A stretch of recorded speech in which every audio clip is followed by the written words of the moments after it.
Thanks for joining us on Coast to Coast Pest Talk. Do you want to just hit it up and let's just start rocking? Yeah, let's do it. Absolutely. Yeah.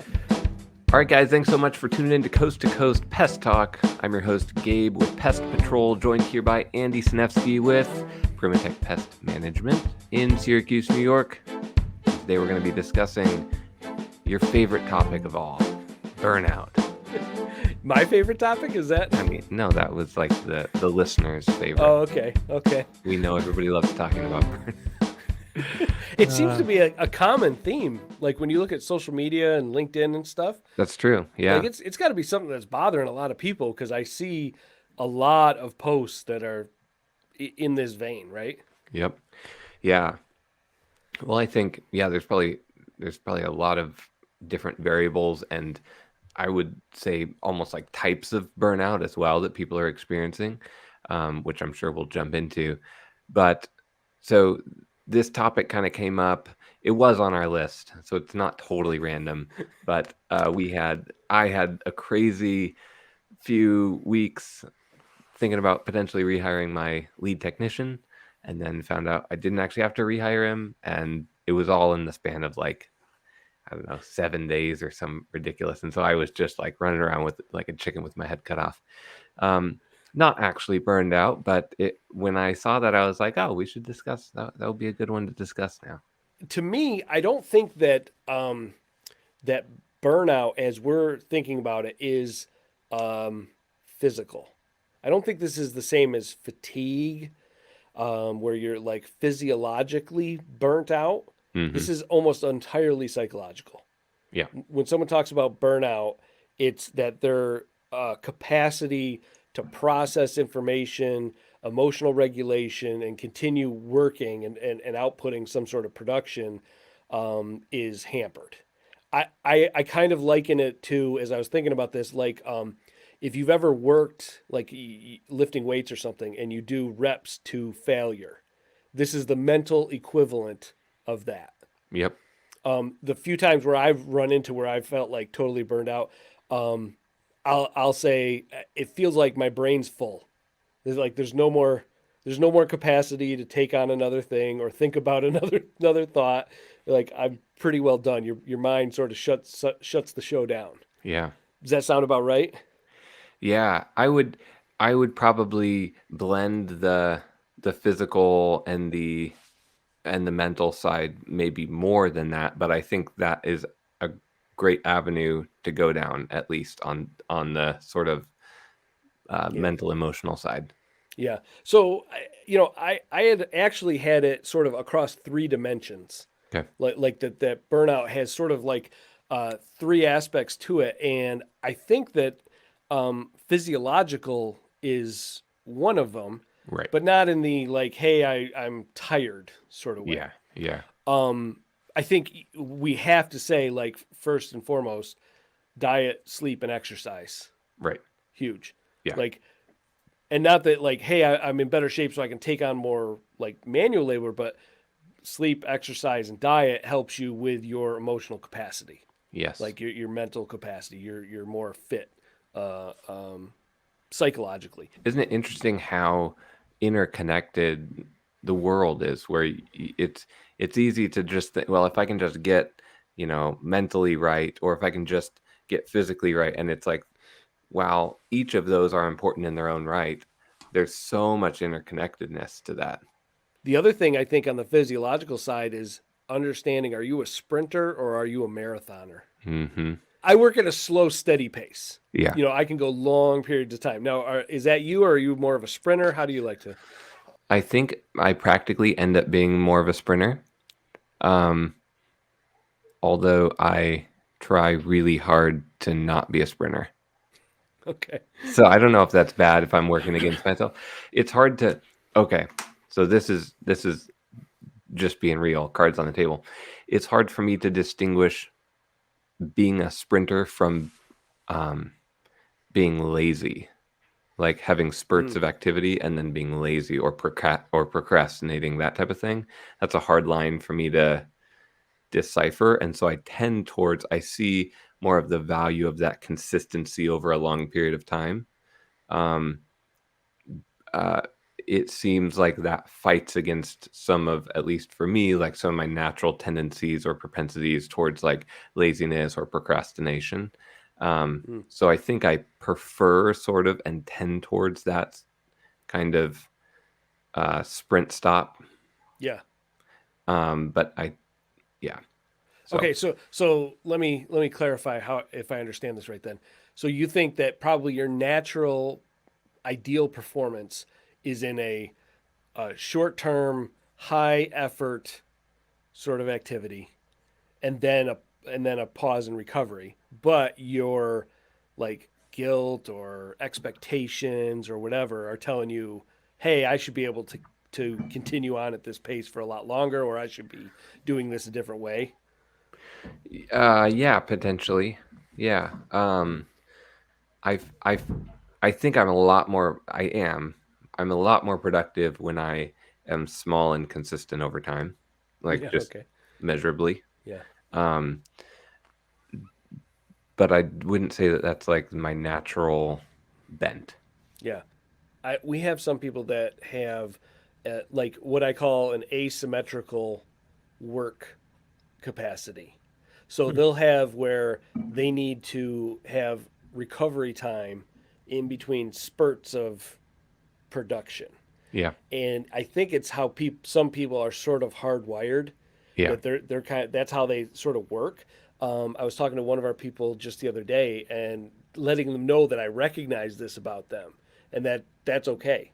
Like I think a lot of times we have, I don't know if like we put it on ourselves. Somebody in elementary school told us, it was bad to do this way. But if your rhythms of yourself like dictate that your optimal productivity is in small spurts of high effort and then recovering.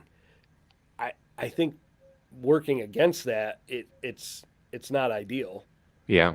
I also think we try to force everybody into this same square hole of like you start at 8 and you work till 5 and you're going to work productively, until lunch, and then you stop and take a half an hour lunch, and then you start again and you just toil away, Yep. like you're running a machine, and it's just not how we work. Like I don't think as Yeah, humans. like you are a machine. That's the Yeah. not a Well, and human. I'll find where my productivity will drop off a little bit in waves. So I'll work on something, sort of you hit an impasse with it a little bit, and it's best just to set it down and relax, go do Yep. something else. I will hop in my truck and go drive around. I'll go drive around, listen to the radio, listen to some podcasts, whatever. Come back, sit down, and I'll be like, oh, okay, that 5, 10 things that I couldn't really get past, just trying to grind it away. Hmm. Now I can hit those. Um, if you're more traditionally minded, it's going to drive you crazy Right. because you're going to go, well, time's the only thing you can't make more of, and time's the most important thing, right? Yep. So there's all this pressure to be like, oh my god, I'm going to waste 10 seconds and I'm never going to get it back. You're like, Right. yeah, but sometimes you have to decompress and take that pressure off yourself so that you can then be productive again. We Yeah. don't work well just continuously. Yeah, you're totally right. Something that I have done off and on, and I'm doing currently in this season is trying to take like a 45 to an hour section in my mid-afternoon, usually like 2 o'clock to 3 o'clock hour, and just read. So I literally sit in this chair Yeah, right there. over there. Yeah, Um, and I just read and I think and I write, and I just get my thoughts out and stuff for 45 minutes to an hour. yeah, And it's been incredibly helpful in like big picture creativity and motivation and stuff. Um, absolutely. yeah, so I think you're totally right. In the rhythms of our life, I think about even like a weekly rhythm where if you try and go, go, go, go, go 7 days after 7 days after 7 days after 7 days, and you never rest, like you are just going to burn into the ground. You're Yeah, gonna die. yeah. And like you have to have that. And I think we need it on a micro level within our days as well. The second dimension is emotional Right. because everybody right now talks about how they're anxious. That's like the big thing. Right. Everybody has anxiety. Everybody's like to the max Yep. right now Yep. because they're being flooded with all these thoughts, emotions, and fears that they're not even aware are going on in the background. And then you put one more little drip of a job canceled, Hmm. and they're done. Yep. They're completely finished. As I was driving around today, I was kind of thinking of a little bit of an analogy on this. And if you imagine the amount of stress your body can handle as like a pipe, and you run water through that pipe, well, over time, if you don't keep that thing smooth, it builds up crud in there. Right. And you could have, the news that you're watching, and your neighbor made you mad, and the kids have this thing, and before you know it, you have just a tiny little bit of capacity that it could throughput emotion. So it doesn't take very much to clog that thing, and it's game over. You're completely burned out. We try to evaluate our staff's capacity for emotional labor. So we try to keep a tab on like, okay, because each person will have different like free capacity to Right. deal with emotional things, and Yep. like all we do during the day is emotional labor. Like everything we're doing is emotional labor. Yep. Dealing with a customer that has a problem, doing a callback, doing whatever the thing may be, and different people will have different levels of free capacity to deal with that. Some people have a lot. Generally, people that have, I guess, less chaotic, simpler lives, things are sort of steady. They're not they get paid enough so that they're not worried about paying the bills. They don't have like, whatever chaos with family and who knows what, Right. Yeah. drugs, alcohol, all the things that you could put in there. All that chaos detracts from their emotional capacity. Yeah. And most people aren't aware that they're affected by this. Your staff, all of your staff combined, you have an emotional quotient that you can deal with, Right. right? So like there's a certain amount of emotional labor. So one of the things that we've been getting better and better about is sharing that emotional burden. So we'll have specifically we'll have like accounts that are more emotionally taxing than others, where you're Yeah. dealing with stressful situations, difficult problems, difficult customers, and we'll break those up between technicians and sort of manage which person's going out to that account. And maybe we have one specifically that's a weekly one, and we don't send the same person 2 weeks in a row. We Right. alternate. We Yeah. go back and forth. And then you have two people that are sharing that emotional burden together, which automatically increases that capacity because they're two people working together have a greater capacity than the two of them added. Like if you The took sum of their parts. Yep. exactly, it's greater. Looking to share that burden. Some people have a hard time with that because they see it like a failure. So like Right. if Yeah. I need to lean on someone for that, like to share that emotional burden, that's what we're all doing here. Like it's not a failure. It's you have whatever things you have, and you need a little crutch and support. Yeah. Now Totally. you do that to unhealthy extent. It's called a codependent relationship. so so That's so I'm right. thinking ideally in healthy situations when Right. we're talking about this. So the last dimension is very difficult for a lot of people, and that's the narrative dimension. Okay. So for you, what you talked about at the very beginning of this is in the narrative dimension for burnout, Okay.